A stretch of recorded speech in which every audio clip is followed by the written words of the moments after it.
জয় জগন্নাথ নমস্কার ମୁଁ ବିଜୟ ଆପଣମାନଙ୍କୁ ସ୍ୱାଗତ କରୁଛି ଆମର ଏହି ଭାରତ ଖବର ଚ୍ୟାନେଲରେ।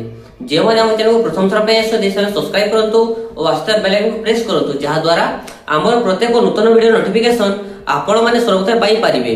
ତେବେ ଆସନ୍ତୁ ନଜର ପକାଇବା ଆଜିର ପ୍ରମୁଖ ଖବରଗୁଡ଼ିକ ଉପରେ।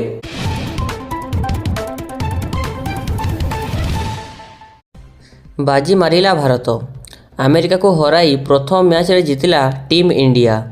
ଭାରତୀୟ ଟିମ୍ର ବିସ୍ଫୋରକ ବୋଲିଂକୁ ସାମ୍ନା କରିପାରିଲେ ନାହିଁ ଆମେରିକା ଖେଳାଳି। ଆରମ୍ଭରୁ ଗଲା 2ଟି ୱିକେଟ୍। ଭାରତ ଓ ଆମେରିକା ମଧ୍ୟରେ ଚାଲିଥିବା ମ୍ୟାଚରେ ଆମେରିକା ପ୍ରଥମେ ଟସ୍ ଜିତି ଫିଲ୍ଡିଂ କରିବା ପାଇଁ ନିଷ୍ପତ୍ତି ନେଇଥିଲା।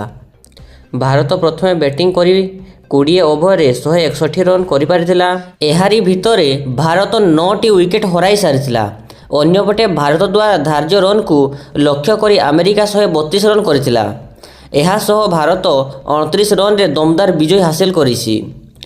ଭାରତ ତରଫରୁ ଅର୍ଶଦୀପ ଓ ଅକ୍ଷର ପଟେଲ 2ଟି ଲେଖାଏଁ ୱିକେଟ୍ ନେବାରେ ସଫଳ ହୋଇଥିଲେ।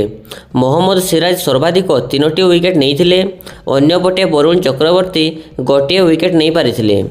ଯଦି ଦେଖିବା ଆରମ୍ଭରୁ ଭାରତ ପାୱାର ପ୍ଲେର ପ୍ରଥମ 6 ଓଭରରେ 4ଟି ୱିକେଟ୍ ହରାଇବା ପରେ ବିସ୍ଫୋରକ ବ୍ୟାଟ୍ସମ୍ୟାନରେ ପରିପୂର୍ଣ୍ଣ ଟିମ୍ ଇଣ୍ଡିଆ 72 ରନ୍ରେ ପଞ୍ଚମ ଏବଂ 77 ରନ୍ରେ ଷଷ୍ଠ ୱିକେଟ୍ ଆମେରିକା ବୋଲରଙ୍କ ହାତରେ ହରାଇଥିଲା।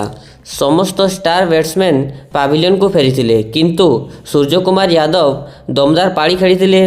ସୂର୍ଯ୍ୟକୁମାର ଯାଦବ ମାତ୍ର 49 ବଲ୍ରେ 84 ରନ୍ର ଏକ ଚମତ୍କାର ଇନିଂସ ଖେଳିଥିଲେ। ଏହି ସମୟରେ ସୂର୍ଯ୍ୟ 10ଟି ଚୌକା ଏବଂ 4ଟି ଛକା ମାରିଥିଲେ। ଅକ୍ଷର ପଟେଲ 11 ବଲ୍ରେ 2ଟି ଚୌକା ସାହାଯ୍ୟରେ 14 ରନ୍ କରିଥିଲେ। ଆମେରିକା ପାଇଁ ହରମିତ ସିଂ ଏବଂ ଶାର୍ଡଲି ଭାନ୍ ସାଲ୍ଟୱିକ୍ ଚମତ୍କାର ବୋଲିଂ କରିଥିଲେ। ଶାର୍ଡଲି ଭାନ୍ 4 ଓଭରରେ 25 ରନ୍ ଦେଇ 4ଟି ୱିକେଟ୍ ନେଇଥିଲେ। ହରମିତ 4 ଓଭରରେ 26 ରନ୍ ଦେଇ 2ଟି ୱିକେଟ୍ ନେଇଥିଲେ। ମହମ୍ମଦ ମହସିନ 4 ଓଭରରେ କେବଳ 16 ରନ୍ ଦେଇ ଗୋଟିଏ ୱିକେଟ୍ ନେଇଥିଲେ, ଯାହାକି ଭାରତ ପାଇଁ ସାମାନ୍ୟ ଘାତକ ପ୍ରମାଣିତ ହୋଇଥିଲା। ଯଦି ଦେଖିବା ଟିମ୍ ଇଣ୍ଡିଆ ଟି20 ବିଶ୍ୱକପର ପ୍ରଥମ ମ୍ୟାଚ୍ ବିଜୟରୁ ଆରମ୍ଭ କରିଛି।